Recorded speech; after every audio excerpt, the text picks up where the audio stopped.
to look forward to. To look forward to, meaning await something with excitement. Await something with excitement. To look forward to mooy yàkkamti daal maanaam yàkkamti benn mbir en général nga yàkkamti loo xam ne dañ ci am bànneex wala genre nga yàkkamti ko lool daal. Example, I look forward to next week. Nga ne yàkkamti naa trop semaine prochaine maanaam semaine yàkkamti naa ko.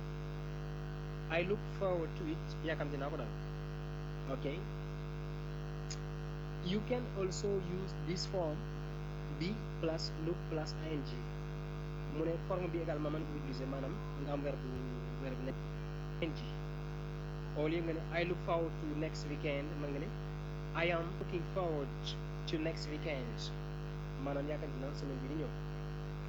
Use ing form if you have to plus verb. léegi nag bu fekkee da nga am to ba pare verbe bu war a ñëw booba ing form nga maam ing. ok. Example, I am looking forward to seeing you again. Kamti naa laa gisaat.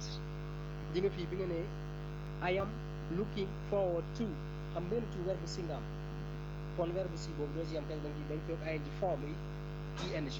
so I am looking forward to seeing you again yàkkamti naa laa gisaat. ok.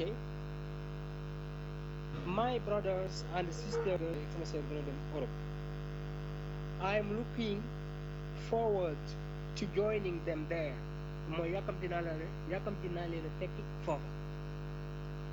I am looking forward to joining them there.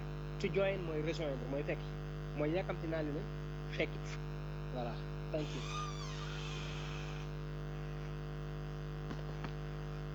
To look